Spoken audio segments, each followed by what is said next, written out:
one of the most important things is to figure out like who are the right people to help you versus how am I going to get it done, right? Because like our default is like I'm just going to figure it out because we're all very capable and of course we can figure it out. And sure, we could do it, but I always think about like what is the highest and best use of my time. I'm Erica. And I'm Amory. This is Leaning Into Being, the show that allows you to be your all so you can give your all. Brought to you by Hello Mamas and Hey Mama. Erica, I'm so excited for today's guest. It's Fran Hauser, one of our very dear friends. She's a best-selling author, a keynote speaker, a book coach, a champion of women in the workplace, so many things, but she's also just the nicest woman. I cannot wait, Amory. I mean, she has been an incredible supporter of both you and I personally and professionally, and her work with women. And she's always got these exciting things that are coming up. I don't know how she really does it all. I know she's an excellent time manager, and she has a new book coming out on time management. So I'm excited to hear more about that. But she's just such a warm person. I can't wait for us to dive into this conversation.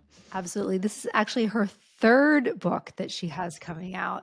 And a little birdie told me that she has an exciting announcement to make on our podcast today. So I can't wait to hear what that's going to be. Let's get started.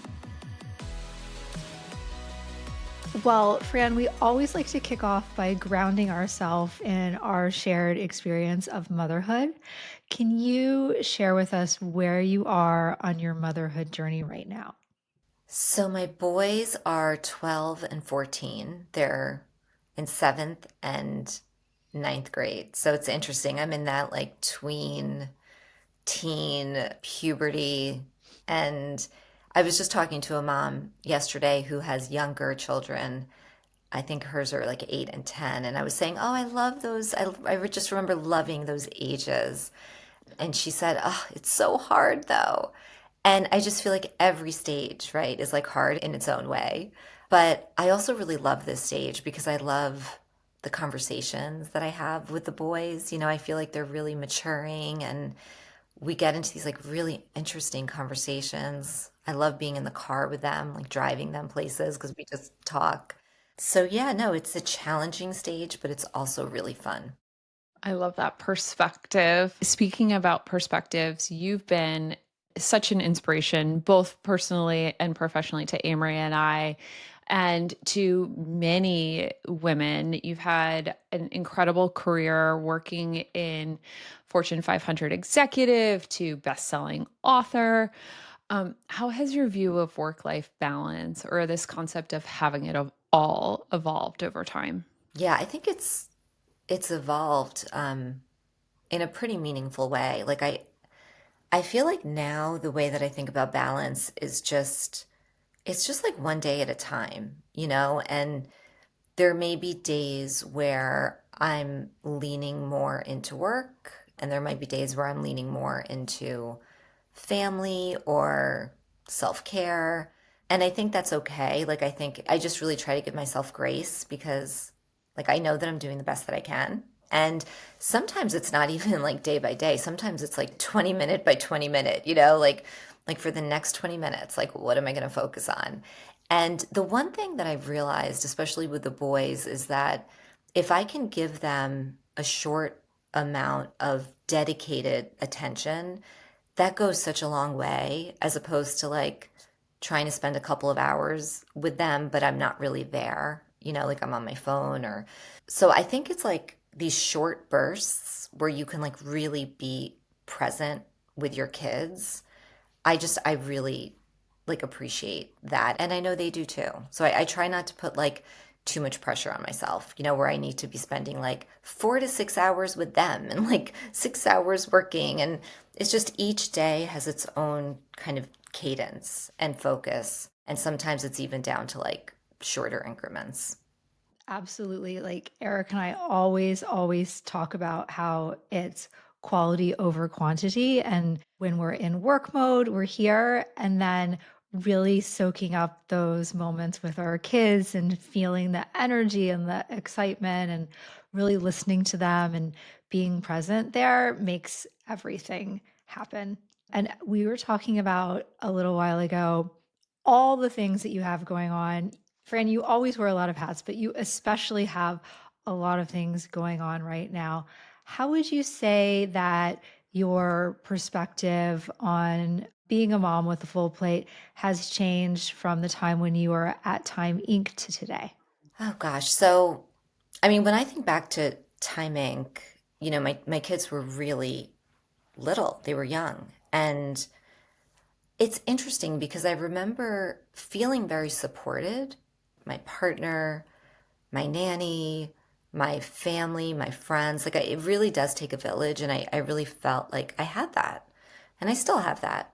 But I also remember back when I was at Time Inc. not feeling great about the amount of hours that I was spending at work because my husband and I worked so hard to have this family. We adopted both of our kids at birth. And I just remember a moment of thinking, okay, I'm not getting home until 8 o'clock at night. They're sleeping, So I'm basically just seeing them for a little bit in the morning. And that was really kind of the moment when I realized that I needed to create a more flexible professional life for myself. And this was after being in corporate for gosh, over 20 years. So making that decision to leave and go out on my own and go into startup investing, which is what I did. I mean, that's really when I met you and Hey Mama.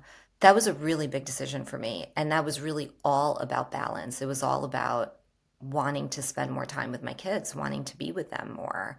And that was the best decision I ever made because I loved being in corporate. I loved it. I had some really big wins. I had some really great successes. I made amazing relationships, friends, all of it. But that decision to go off on my own was really important. And today, I see how much it's helped me, especially with my kids at this age. I want to be there for them more. They need me more now than they did when they were babies.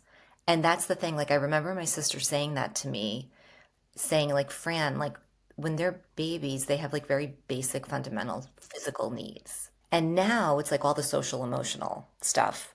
So I'm really happy that I've created this professional life for myself where I can throttle it up and down, and I can decide, do I want to take that speaking engagement? It's going to be traveling and it's 2 or 3 days away and it's during a time when I really think the kids are going to need me. I can make those decisions because I'm working for myself. So I'm really happy. I'm really happy with this life, this professional and personal life that I've created for myself. I love that. I've got goosebumps. I mean, it's so true too, when you're really choosing that path for yourself, how much things start opening up and then you get such a calm, but you know, real movement type environment. One of the things, obviously, our podcast is called Leaning Into Being, and we've been hearing both from women, moms, within our community and outward, this idea of leaning in, obviously. What does leaning into being mean for you? First of all, I love the title of the podcast. I just love it. It's so, so good. Just because when you think of leaning in, you think of the opposite, right? You think of leaning into accomplishing and accelerating and scaling and doing. And so I love the title. For me, what leaning into being means is really finding those small moments throughout the day where I'm very aware of how I'm feeling and I'm very aware of potentially the need to do something differently because I'm not loving the way that I'm feeling. And that can mean literally just walking outside and putting my face in the sun, even though we don't have sun today, or stretching or just walking, I mean, the other day I was really stressed about something and I'm I just need to go for a walk and just put the sneakers on and move and just change the energy in my body. And I feel like that's what leaning into being means for me. It's just really being aware of when you need a change of pace, when you just need to do something differently. I mean, look, in terms of rituals, I think the biggest one for me is the first thing in the morning. Like I always wake up before my kids do, and that's really important to me because I need that quiet time. I need to like make my first cup of coffee. You know, if I'm in like heavy writing mode, that's when I do my writing. And I also just really like, even if it's just 5 minutes, just spending 5 minutes feeling more connected to myself, you know, and that could look like lots of different things. It could be journaling, it could be just sitting quietly, but I know that I need those few minutes before I look at my phone to just really ground. And that's something that I've been doing for a long time. And I just find that to be so helpful. And it's just such a great way to start the day. Like before, like the kids are up and you guys know, you know, trying to get them out of the house. So that's a really important practice for me. We are nodding away over here because Eric and I are both just really, the morning time is so important. Everyone in my house knows that you don't talk to me before 7. I'm having my quiet time. I've got my journal. I'm going on my walk, but mostly it's just breathing and thinking and being because the rest of my day is dedicated to the support of other people. But my 1 hour in the morning is dedicated to the support of myself. And that makes all the difference for me because I know I've already done that and I've taken care of myself. So I'm like, okay, here, what do you need me to do? Oh, you forgot your trombone? Okay, sure. Here, let me go. Let me take that. Let me do it. And I feel okay with it. It makes such a big difference. The other thing I heard you saying was I feel like you're leaning into your intuition a lot and really trusting yourself, which to me makes so much sense for you because your brand is so much about authenticity and kindness. And I think about when you must have had this light bulb moment before you wrote The Myth of a Nice Girl, because you were already known as that. And how you were able to kind of take your own real authentic self and translate that into such a powerful brand. And I feel like that was just something that was so different from everything I was seeing out there at the time. And you've continued to iterate on this and follow your own intuition and your own path. Yeah, and I really appreciate you saying that, Amory, because when The Myth of the Nice Girl came out, it really was different. I mean, all of the books that were out at that time, like this was in 2018, were more along the lines of like How to Play Like a Man and Girl Boss. And by the way, great books. These are all like amazing books. But there wasn't a book that was really about kind of leaning in to more of the feminine traits of leadership and, you know, kindness, warmth, compassion, empathy. And I do think it took a lot of courage on my end to even own that because I felt like at that time I was working in an industry where, I mean, just to be honest, like there were a lot of mean girls. I mean, you know, there were nice girls too, but to be able to say, like, no, but that's not who I am. And I've been successful just being myself, you know, and how like there is really so much power in kindness. So I'm not gonna lie, like it took a little bit of time, like to really own that, especially when people kept telling me, like, you're too nice to get ahead, you're too nice to get to the corner office, you need to be a little bit tougher. That was always what was in my head because that's what I was hearing from people, that's what I was hearing from managers. But then I realized, but I've been really successful being nice. So I had to really listen to myself and going back to Amory, like to my intuition, like this has actually worked for me. And when you're yourself, you're so much more comfortable in your own skin, which means you're more confident. Because when you try to be somebody that you're not, it just doesn't work. Right? I mean, that's my biggest thing. It's like the whole fake it till you make it. Like I don't buy that. Look, maybe in sales, like there might be, right, like a little piece that I could see, like, oh, we'll figure it out kind of thing. I'm going to say we can do it and then we'll figure it out. But when it comes to your values and the way that you show up at work and the way you show up for your team, the way you show up for people, I really believe that it is all about being yourself and being authentic. I love that. Let's double click into your journey as an author and the work that you're doing with women who are becoming published authors, and you have another big, exciting venture on the horizon. Can you share a little bit more about that, Fran? Yeah, so I guess it was it was 2 years ago now that I launched Bookbound. And the reason I launched Bookbound is because I had so many women reaching out to me who had ideas for nonfiction books. And they were looking for help. They were looking for advice. Book publishing can be very opaque. It's like really hard to figure it out. Like there's all these different ways to publish your book. And do I need an agent or not? Like when do I go straight to the publisher? Should I think about self-publishing? So I realized there was like this space in the market to create a platform to help women get their nonfiction books published. So that's what I created last January. And basically it's content, it's community, it's a little bit of coaching, although I have to be honest, I don't really have the bandwidth to do a lot of the one-on-one coaching anymore. So it's really more content and community right now. It's the Bookbound podcast, it's the Substack. We're doing this How to Read Like a Writer book club. Bethany Saltman and I are running it January through July, which I'm so excited about. Like the idea is that we will study nonfiction books and that will make us better nonfiction writers, and it will also help us like think about how to package a nonfiction book. So that's been really fun. Like I've really, really enjoyed that. And the big news that you alluded to earlier, Erica, is that I'm opening a bookstore in my town in Bedford, New York. It's the first bookstore ever in Bedford.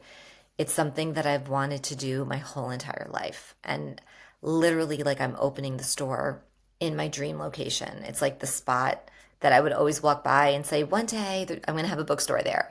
And so when the opportunity came to me a couple months ago, I was like, I have to do it. Like, if I don't do this, I'm going to regret it. And it's like never the right time, right? We always have so much on our plates. But when it's a dream like that, that's like been with you for so long, you just have to figure out a way to do it.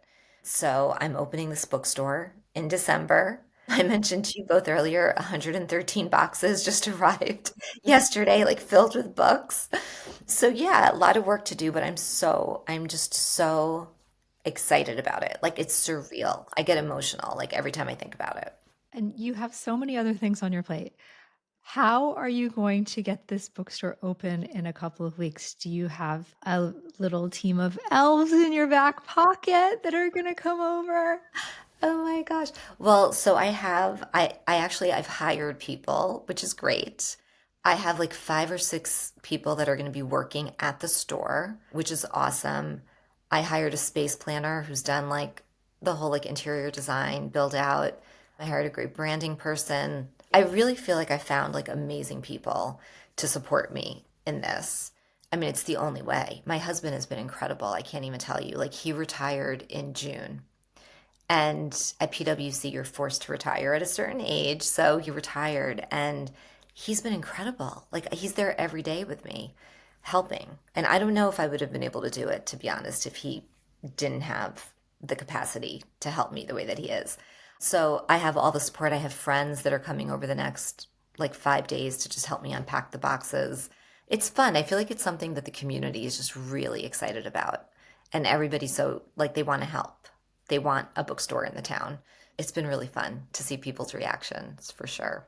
Your prior experience, your career, 20 years in career as an executive, and also investing in women, female founded companies, helping with authors. You've just kind of outlined the importance of a network and a team. What would your advice be for somebody who is either starting a business, and how important is that team in helping make sure that things are operationally sound and running and then getting you to that next place? Oh gosh, it's everything, like it's having that support. And there's a great book. It's called Who Not How, Who Not How.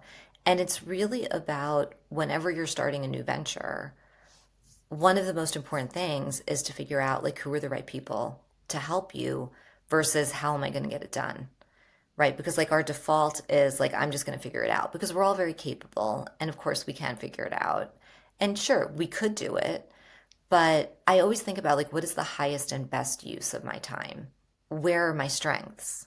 I am not great when it comes to like space planning and interior design. That was the first person I hired, Meg Albert. She's incredible. And, just knowing that I have an expert, I have somebody who knows exactly what she's doing that I can trust. Like that just took like so much, lifted huge weight off my shoulders. So, yeah, I think it's so critical whenever you're starting anything, whether it's a business, whether it's a community initiative, whether it's something at school. I mean, it's like, who can you bring in to help?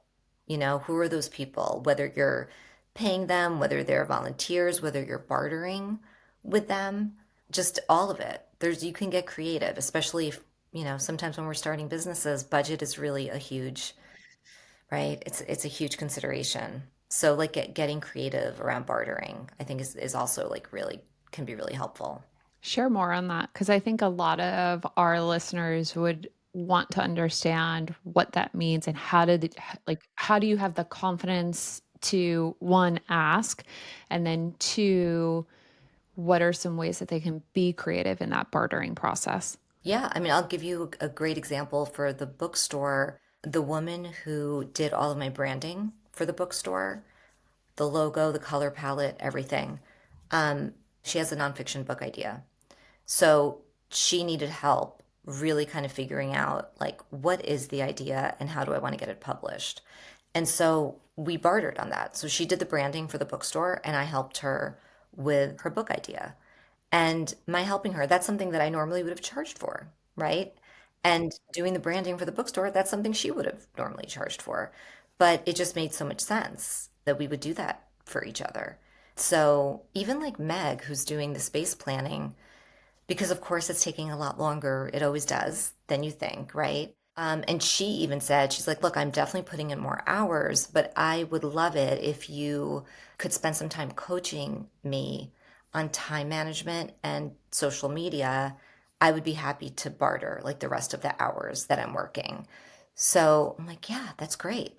I'm all in on that, I just think it's like such a great solution. I mean, talk about a win-win. Absolutely. And I think all small businesses are watching their bottom line for sure. And you also just talked about time management. So I wanted to make sure that we have time to talk about your new upcoming book. Fran, I can't believe there's so many things that you're up to right now. So many exciting things coming up. Your upcoming book, 20 Minutes is the New Hour, diving into the challenge of reclaiming time. This is going to be such a hot commodity with moms. Can you share some of the strategies from the book that help women to make meaningful use of limited time? Yeah, I have to tell you both, I am so excited about this book. Like I do these talks all around the country, mostly to like women's ERGs and, women's conferences. And it shouldn't come as a surprise. Like, this is the biggest pain point for women. What I keep hearing from them is, I want to network more. I want to work on my personal brand, right? I want to like focus on developing relationships and like building my skills, but I simply don't have the time. It is the number one pain point. And the other thing that I realized when I was thinking about like what this book might be is that 19 of the top 20 best-selling productivity books of all time have been written by men. 19 of 20. So I really felt like, okay, we could use a female voice here and a female perspective. And the thing that I kept coming back to in all of the work that I've done over the years with women is that there's three kind of behaviors that are holding us back when it comes to our relationship with time. And they're people pleasing, perfectionism, and procrastination. So I really kind of focus on like helping women figure out like which one is it for them. Like for me, it's people pleasing. That's always been my Achilles heel, right? It's like I'm happy to help. I have a hard time saying no when that like email request comes in. I know that if I'm about to say yes, because that's my default, I literally have to stop and check in with myself and ask myself, am I saying yes for the right reason? Is this something that's aligned with my goals? Or maybe it's just something that I really want to do because it brings me joy. Or am I saying yes because I feel bad saying no? And if it's the latter, I have to turn it into a no, right? And I give strategies around how to give like a short and sweet no. And but I think this is a really important conversation because it's also if you think about it, the default is always an hour. It's like you schedule a meeting, it's an hour. You put something in your calendar, it's an hour. And then what happens is you end up filling up that hour with unnecessary, unproductive tasks. So that's why I keep coming back to like this idea of 20 minutes is the new hour, because doing things in 20-minute bursts, you'll just be so much more productive and so much more efficient. So, like the first half of the book is mindset. It's like really around those three P's and helping you diagnose like which one are you, and some exercises to help you figure that out. And then the second half of the book is the real, like the techniques, the tips, the strategies, like how do you get to inbox zero, by the end of every day. Like I have this thing where I only read every single email, I only read it once and I do something with it. I either delete it, I respond right away if it's really quick, I delegate it, or if it's something that's going to take more time and it's not urgent, I defer it. So I use Boomerang. I just get it out of my inbox and I say, like, come back in a week. If I see a lot of clutter in my inbox, it really messes with me. So I know for me, like, it's really important that I do that. And then, by the way, if I leave something in my inbox, then I'm going back and I'm rereading it. And then I'm rereading it again. And I'm wasting so much time. So, this idea of just like only read it once, do something with it. And it's okay if the answer is this is just not something that I want to deal with right now. I'm going to push it out, and then literally I put time on my calendar to deal with it because I know it's going to take time. So it's that kind of like thinking, right? It's like I go through like one of the extras. I could talk about this all day, but like having a to don't list is really important. And it's something that I've always had, and I swear by it.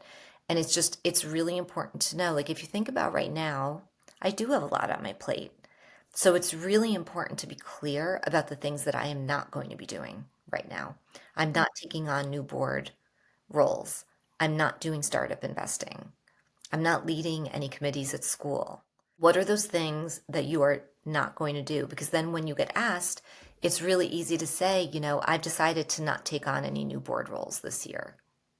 And it comes across as more of like a strategic decision that you've made versus something personal against them, So I'm obsessed with this. I'm obsessed with this topic because time is our most precious resource.